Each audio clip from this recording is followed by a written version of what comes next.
Poland.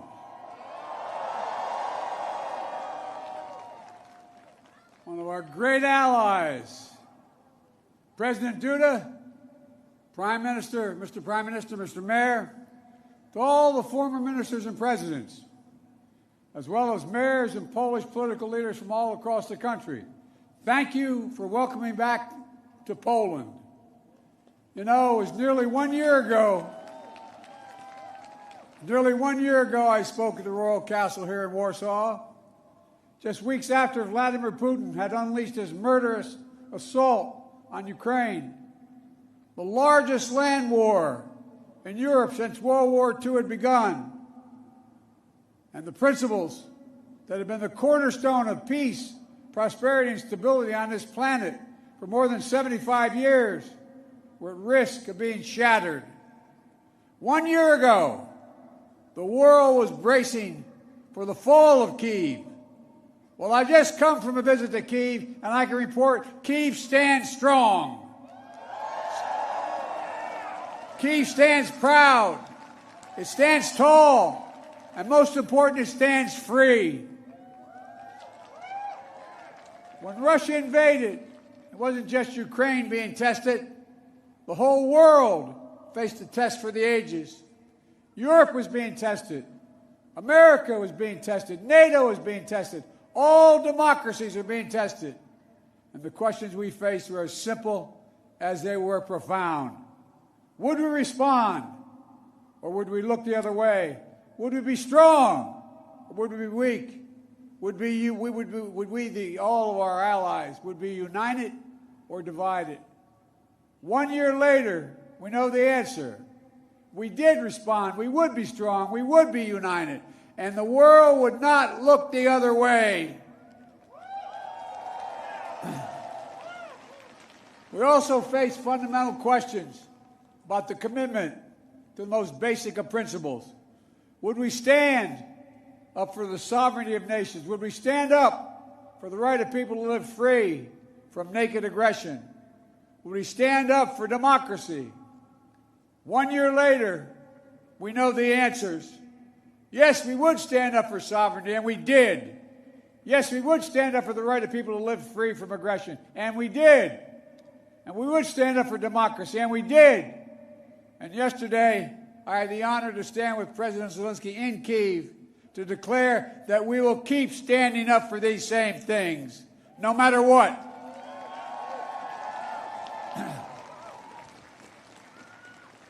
When President Putin ordered his tanks to roll into Ukraine, he thought we would roll over. He was wrong. The Ukrainian people are too brave. America, Europe, a coalition of nations from the Atlantic to the Pacific, we were too unified. Democracy was too strong. Instead of an easy victory he perceived and predicted, Putin left with burnt-out tanks and Russia's forces in disarray. He thought he'd get the Finlandization of NATO. Instead, he got the NATOization of Finland and Sweden. He thought NATO would fracture and divide. Instead, NATO is more united and more unified than ever before. He thought he could weaponize energy to crack your resolve, Europe's resolve. Instead, we're working together to end Europe's dependence on Russian fossil fuels. He thought autocrats like himself were tough and leaders of democracy were soft. And then he met the iron will of America and the nations everywhere that refused to accept the world governed by fear and force. He found himself at war with a nation led by a man whose courage would be forged in fire and steel, President Zelensky. President Putin is confronted with something today that he didn't think was possible a year ago. The democracies of the world have grown stronger, not weaker. But the autocrats of the world have grown weaker, not stronger. Because in the moments of great upheaval and uncertainty, that knowing what you stand for is most important. And knowing who stands with you makes all the difference. The people of Poland know that. You know that. In fact, you know it better than anyone here in Poland. because that's what solidarity means. Through partition and oppression, when the beautiful city was destroyed after the Warsaw Uprising, during decades under the iron fist of communist rule, Poland endured because you stood together. That's how brave leaders of the opposition and the people of Belarus continue to fight for their democracy. That's how the resolve of Moldovan people, the resolve of the people of Moldova to live in freedom, gained them independence and put them on the path to EU membership. President Sandu is here today. I'm not sure where she is, but I'm proud to stand with you and the freedom-loving people of Moldova. Give her a round of applause. 1 year into this war, Putin no longer doubts the strength of our coalition, but he still doubts our conviction. He doubts our staying power. He doubts our continued support for Ukraine. He doubts whether NATO can remain unified. But there should be no doubt. Our support for Ukraine will not waver. NATO will not be divided, and we will not tire.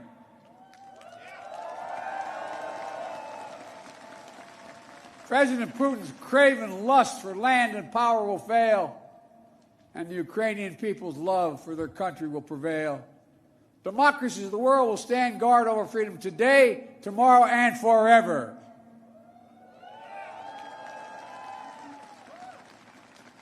So that's what's at stake here. Freedom. That's the message I carried to Kyiv yesterday, directly to the people of Ukraine. When President Zelensky said he came to the United States in December, quote, he said, "This struggle will define the world and what our children and grandchildren, how they live, and then their children and grandchildren." He wasn't only speaking about the children and grandchildren of Ukraine. He was speaking about all of our children and grandchildren, yours and mine. We're seeing again today what the people of Poland and the people across Europe saw for decades. Appetites of the autocrat cannot be appeased. They must be opposed. Autocrats only understand one word: no, no, no. No, you will not take my country. No, you will not take my freedom. No, you will not take my future. And I'll repeat tonight what I said last year in this same place. A dictator bent on rebuilding an empire will never be able to ease the people's love of liberty. Brutality will never grind down the will of the free. And Ukraine will never be a victory for Russia. Never.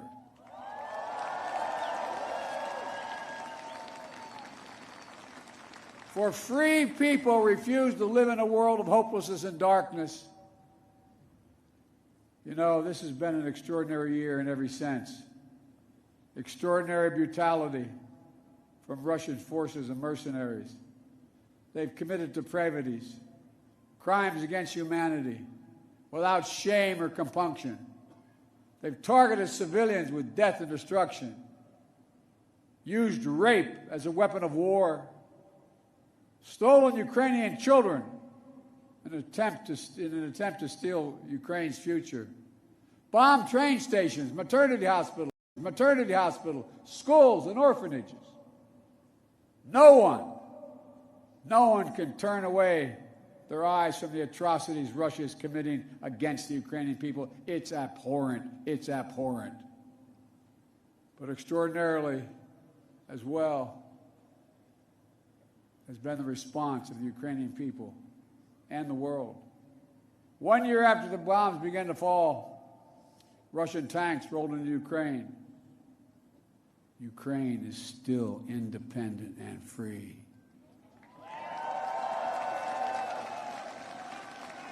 From Kherson to Kharkiv, Ukrainian fighters have reclaimed their land. More than 50% of the territory Russia held last year. The blue and the yellow flag of Ukraine proudly waves once again. President Zelensky still leads a democratically elected government that represents the will of the Ukrainian people. And the world has already voted multiple times, including the United Nations General Assembly, to condemn Russia's aggression and support a just peace. Each time in the UN, that vote has been overwhelming.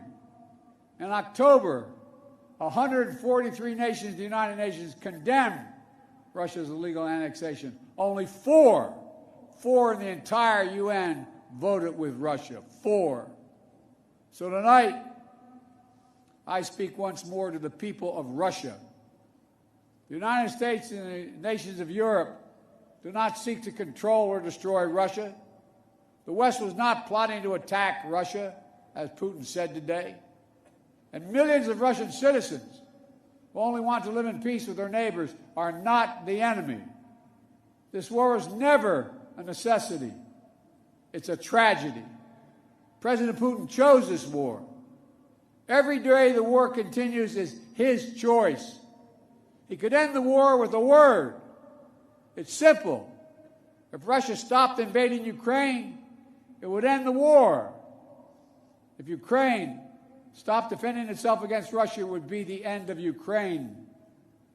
That's why together we're making sure Ukraine can defend itself. The United States has assembled a worldwide coalition of more than 50 nations to get critical weapons and supplies to the brave Ukrainian fighters on the front lines, air defense systems, artillery, ammunition, tanks, armored vehicles. The European Union and its member states have stepped up with unprecedented commitment to Ukraine, not just in security assistance, but economic and humanitarian refugee assistance and so much more. To all of you here tonight, take a moment, and I'm serious when I say this. Turn around and look at one another. Look at what you've done so far. Poland is hosting more than 1.5 million refugees from this war. God bless you. Poland's generosity, your willingness to open your hearts and your homes is extraordinary. And the American people are united in our resolve as well. All across my country, in big cities and small towns, Ukrainian flags fly from American homes. Over the past year, Democrats and Republicans in our United States Congress have come together to stand for freedom. That's who Americans are, and that's what Americans do. The world is also coming together to address the global fallout from President Putin's war. Putin tried to starve the world, blocking the ports in the Black Sea to stop Ukraine from exporting its grain, exacerbating the global food crisis that hit developing nations in Africa especially hard. Instead, the United States and the G7 and partners around the world answered the call with historic commitments to address the crisis and to bolster global food supplies. And this week, my wife, Jill Biden, is traveling to Africa to help bring attention to this critical issue. Our commitment is to the people of Ukraine and the future of Ukraine, a Ukraine that's free, sovereign, and democratic. That was the dream of those who declared Ukraine's independence more than 30 years ago, who led the Orange Revolution and the Revolution of Dignity, who braved ice and fire in the Maidan, and the Heavenly 100 who died there, and those who continue still to root out Kremlin's efforts to corrupt, coerce, and control. It's a dream for those Ukrainian patriots who fought for years against Russia's aggressions in the Donbass, and the heroes who've given everything, given their lives in the service of their beloved Ukraine. I was honored to visit their memorial in Kyiv yesterday to pay tribute to the sacrifice of those who lost their lives, standing alongside President Zelensky. The United States and our partners stand with Ukraine's teachers, its hospital staff, its emergency responders, the workers in cities across Ukraine who are fighting to keep the power on in the face of Russia's cruel bombardment. We stand with the millions of refugees of this war who found a welcome in Europe and the United States, particularly here in Poland. Ordinary people all across Europe did whatever they could to help and continue to do so. Polish businesses, civil society, cultural leaders, including the First Lady of Poland, who is here tonight, have led with the heart and determination, showcasing all that's good about the human spirit. Madam First Lady, we love you. Thank you all.